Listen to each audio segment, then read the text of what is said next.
7 days. That's all it took. 7 days after a crew pulled off the largest cash robbery in American history, the first of them was found dead. And he would not be the last, not even close. Because the Lufthansa heist was never really a story about how $6 million vanished. It was a story about everyone who knew where it went and what happened to them, one by one. You've probably seen the movie. The masked men, the perfect score, the swagger. Hollywood showed you the robbery. What it didn't show you was the part that came after. The part where the man who planned it decided that the safest secret is the one no living person can repeat. So let's go back to where it started. December 1978, New York City, and one man with a plan. They called him the gentleman. Generous, charming, the kind of man who'd press a $100 bill into your hand and buy the whole bar around. His name was James Burke. And according to those who knew him, the same hand that bought you that drink could just as easily make you disappear. He was an associate of the Lucchese crime family, and he was about to plan the score of a lifetime. That plan came from the inside. Word reached Burke that the Lufthansa cargo terminal at JFK was holding something extraordinary. Millions in untraceable cash. Flown in from overseas, sitting in a vault with almost nothing guarding it. The source was an airport insider, a man drowning in gambling debt who knew exactly when the money would be there. Remember him. He matters more than anyone in this story will admit. Now Burke had his target. All he needed was the men to take it. He found them fast. There was the hot-headed one, the trigger man nobody could control. The muscle who knew how to make people cooperate. The driver fast and loyal. Two insiders who worked the cargo floor and knew the building better than the men who built it. And one more, the one handed the simplest job of all. Get rid of the getaway van when it was over. Keep that man in mind. His one mistake is what cracks this whole thing open. Just after 3 in the morning on December 11th, 1978, 6 armed men slipped into the cargo terminal. The staff were calm, controlled, never harmed. The vault was opened.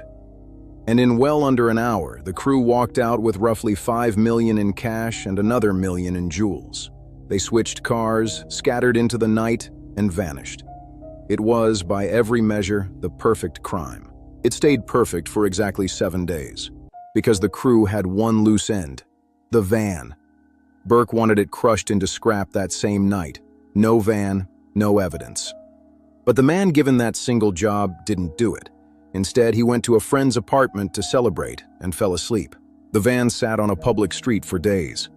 When police finally found it, it was covered in fingerprints, a direct line from the crime to the crew. And that, according to mob informant Henry Hill, is the exact moment everything changed. Burke had built a flawless robbery, and one careless night had put a crack in it. From then on, investigators believe Burke stopped thinking about the money and started thinking about the witnesses. Every man who'd been there was now a risk, and risks, in Burke's world, didn't stay alive for long. And one by one, they didn't.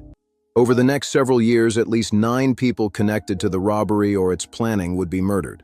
Some accounts put the number even higher. Not one of those killings was ever solved. This is the order in which they fell. First was the man with the simplest job.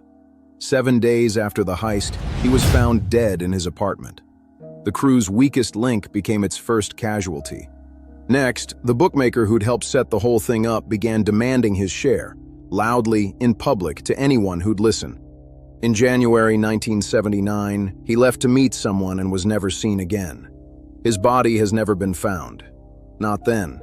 Not in all the decades since.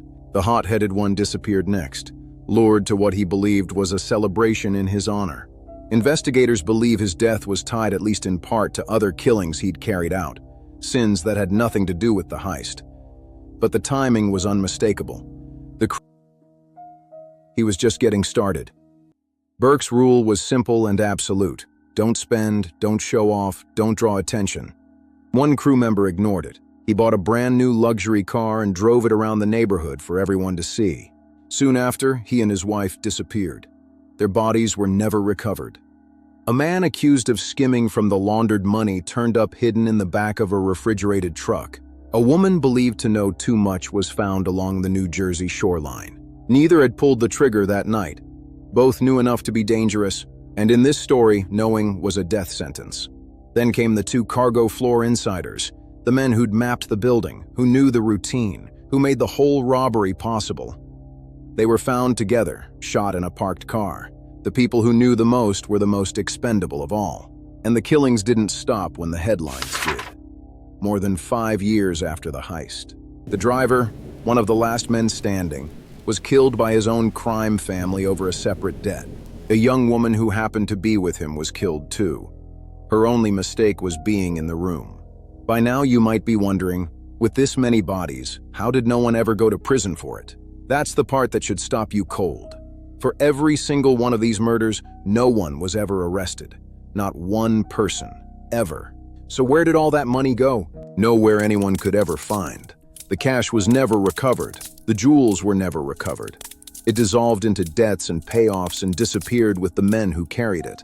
And the only person the law ever managed to convict for the actual robbery wasn't the boss.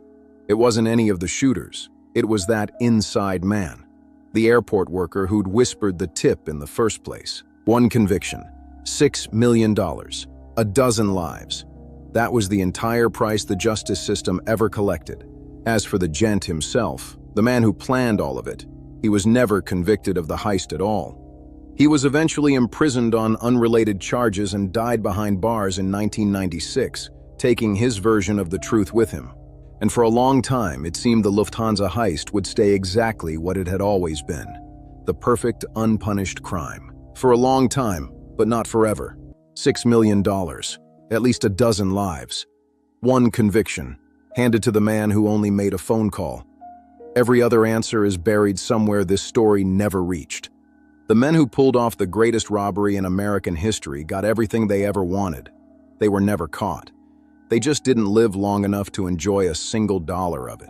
If you want to see the heist that was pulled off without firing a single shot, a vault the world believed was impossible to crack, that story is next. Subscribe and I'll see you there.